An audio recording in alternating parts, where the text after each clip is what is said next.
क्या इन तारों की मदद से लीवर को ठीक किया जा सकता है? देखिए, खराब लीवर की वजह से यह व्यक्ति जो चल भी नहीं पा रहा था, वो इन तारों के लगने से चलने लगा।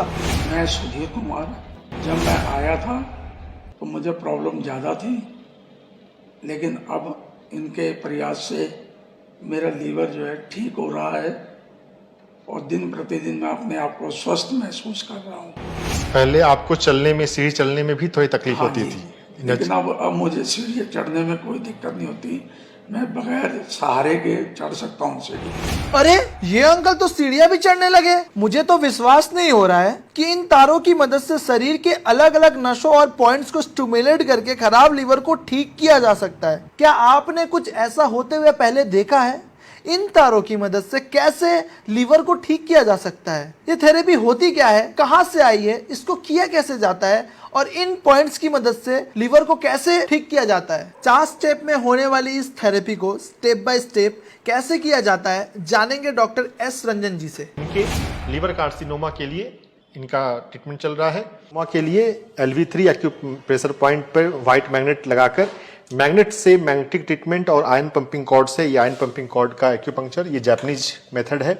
इसमें हम नाड़ियों को, ईओवी नाड़ी को स्टिमुलेट कर रहे हैं, LV3 और ये PC6, लीवर 3 और पेरिकार्डियम 6। तो ये ईओवी एक्यूपंक्चर पॉइंट बहुत पावरफुल होता है।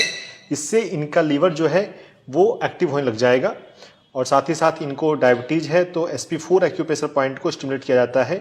और जब घर पे ये करने तो मसाज से भी वो इस एक्यूपंक्चर पॉइंट को as a acupressure, manual acupressure कर सकते हैं। ये जापानी थेरेपी आयन पंपिंग मेथड आपने किसी और बीमारी पे होते हुए देखा है तो हमें जरूर बताएं। अब जानते हैं स्टेप नंबर 2 क्या है।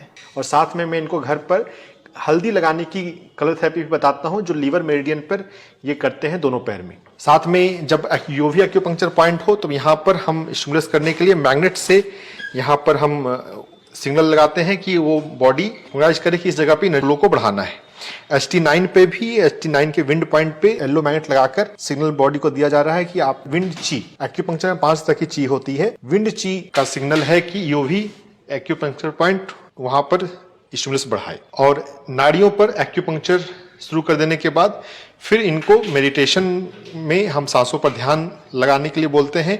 और चक्रा थेरेपी, मणिपुर चक्र, लीवर जो है वो मणिपुर चक्र से जुड़ा हुआ है, तो मणिपुर चक्र को स्टिमुलेट करते हैं। और हार्ट चक्र को भी, क्योंकि इनके इमोशन के अंदर खुशी की भावना को भी बढ़ाने की जरूरत थोड़ी महसूस हुई, तो हार्ट चक्र को भी थोड़ा स्टिमुलेट करते हैं।